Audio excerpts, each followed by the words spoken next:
পাখির চোখ বাংলার ভোট, ভোটের বাংলায় ফের নরেন্দ্র মোদী। হলদিয়ায় নরেন্দ্র মোদীর বিজয় সংকল্প সভা। ভোটের বাংলায় মোদীর ভোকাল টনিকের অপেক্ষায় নেতাকর্মীরা। পূর্ব মেদিনীপুরের 16 প্রার্থীর সমর্থনে সভা নরেন্দ্র মোদীর। আর কিছুক্ষণের মধ্যেই নরেন্দ্র মোদী তিনি সভায় উঠবেন এবং তিনি বক্তব্য রাখবেন। মোদীর বার্তার অপেক্ষাতেই রয়েছেন নেতাকর্মীরা।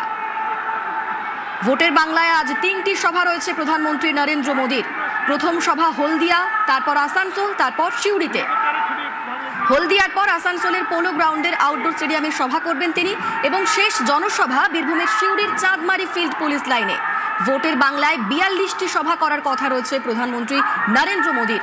এবং আজ সকালে একেবারে বৃষ্টি বিঘ্নিত বাংলা, সেখানে একটা এই বৃষ্টি ভোটের এই সভাতে বাদ সেধেছিল, কিন্তু এখন আবহাওয়ার অনেকটাই পরিবর্তন হয়েছে।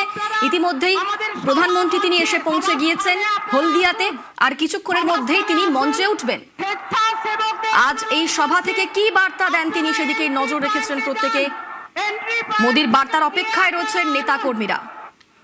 এবং সামনের দিকটা আমাদের ভরে গেছে, পিছনে আমাদের যারা আছেন ভলেন্টিয়ার তারা যান, বাম দিকে, মঞ্চের বাম দিকে আপনারা যান।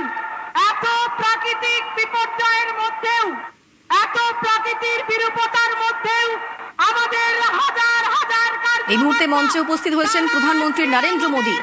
পূর্ব মেদিনীপুরের 16 প্রার্থীর সমর্থনে সভা মোদীর। আমাদের সঙ্গে সুজিত রয়েছেন, প্রতিনিধি সুজিত। সমাবেশে উপস্থিত হয়েছেন মোদীজি।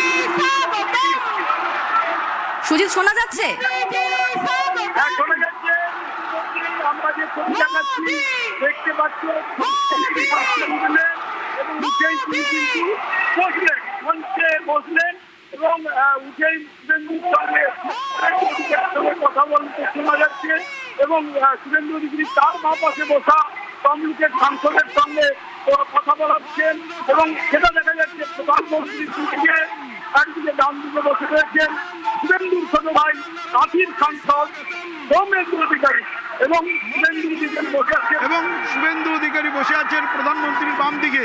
এবং এই এখন বরণ পর্ব চলবে এবং তারপরে প্রধানমন্ত্রী বক্তব্য রাখবেন। এবং এই যে প্রধানমন্ত্রীর হলদিয়া সফর, হলদিয়ায় আসা, সভায় এসে মঞ্চে বসা, সবটাই কিন্তু যে বলা যায় বিজেপির কর্মী সমর্থকদেরকে যথেষ্টই উৎসাহ যোগাচ্ছে। আসলে যে লক্ষ্য নিয়ে এই সভার আয়োজন, ভোটের এই বাংলায়, সেখানে ভোটের হলদিয়া, ভোটের পূর্ব মেদিনীপুর নন্দীগ্রামের জেলায় আজকের এই সভা এবং প্রধানমন্ত্রী পৌঁছে গেছেন। তিনি প্রধান বক্তা, তিনি এখানে প্রধান আজকের সভায় বিজয় সংকল্প সভা নাম দিয়ে বিজেপির যে নির্বাচনী সভা, শুভেন্দু বরণ করে নিলেন উত্তরীয় পরিয়ে এবং দেখা যাচ্ছে শুভেন্দুর সঙ্গে কিছু কথা বলে নিচ্ছেন। এবং সেসব কথার মধ্যে কি হতে পারে, যেটা মনে করা হয় যে যেহেতু ভোট একেবারে পাখির চোখ ভোট, সেখানে শুভেন্দু অধিকারী পাশে থেকে উত্তরীয় পড়ালেন এবং একে একে দেখা যাচ্ছে বিজেপির নেতারা বরণ করার জন্য এই জেলার যে বলা যায় কারুকাজ সহ পটচিত্র, সেটাও কেউ দিচ্ছেন, ফুলের তোড়া দিচ্ছেন, উত্তরীয় দিয়েছেন শুভেন্দু অধিকারী। এবং পর পর পর পর যেটা তুমি দেখতে পাচ্ছ, সকলেই কিন্তু বরণ করতে নিতে চাইছেন।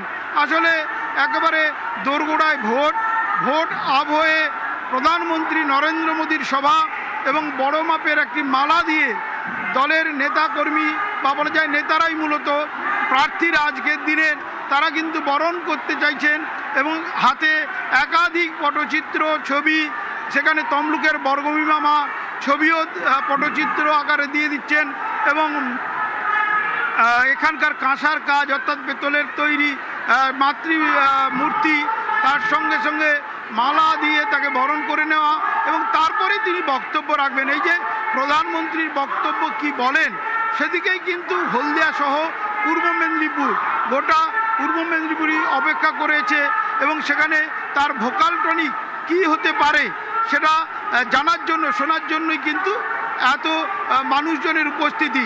এই বৃষ্টির মধ্যে তার আশা নিয়ে যখন দোলাচল, তারপরেও দেখা গেল বিজেপির কর্মী সমর্থকদের তারা কিন্তু অনড় হয়ে তারা কিন্তু পৌঁছে যান এবং ধীরে ধীরে তারা দূরে থাকা সেই বিজেপি কর্মী সমর্থকরা পৌঁছে গেছেন। জেনে গিয়েছেন ইতিমধ্যেই যে প্রধানমন্ত্রী মঞ্চে চলে এসেছেন। হলদিয়ার হেলিপ্যাড ময়দান, সেই ময়দান যেখানে কিন্তু দেখতে দেখতে নরেন্দ্র মোদীর 4টি সভা আজকে নিয়ে হয়ে গেল। 19 সালে প্রথম এসেছিলেন, তারপরে আরও 3টি, তবে তার মধ্যে 24 সালের সভায় এই বৃষ্টি আবহাওয়ার কারণে তিনি আসতে পারেননি। কিন্তু আজকে তার চলে আসা এবং চলে আসার পর তার এখন অপেক্ষা তার বক্তব্যের, তিনি বক্তব্যে কি বলেন, ভোটের এই বাংলা ভোটের পূর্ব মেদিনীপুরে দলের নেতা কর্মীদের সমর্থকদের উদ্দেশ্যে তার কি ভোকাল টনি তিনি দেন, সেদিকেই কিন্তু সকলের আগ্রহ। সেই আগ্রহ নিয়ে তিনি কিন্তু যেটা বলা যায় সবাই যেমন অপেক্ষা করছেন তার কথা শোনার জন্য, সে কারণেই কিন্তু তিনি এখন যেটা নেতারা শুভেন্দু মঞ্চের যেখানে মাইক্রোফোনে যাচ্ছেন, সম্ভবত তিনি সংক্ষিপ্ত বলেই প্রধানমন্ত্রীকে বলার জন্য দেবেন।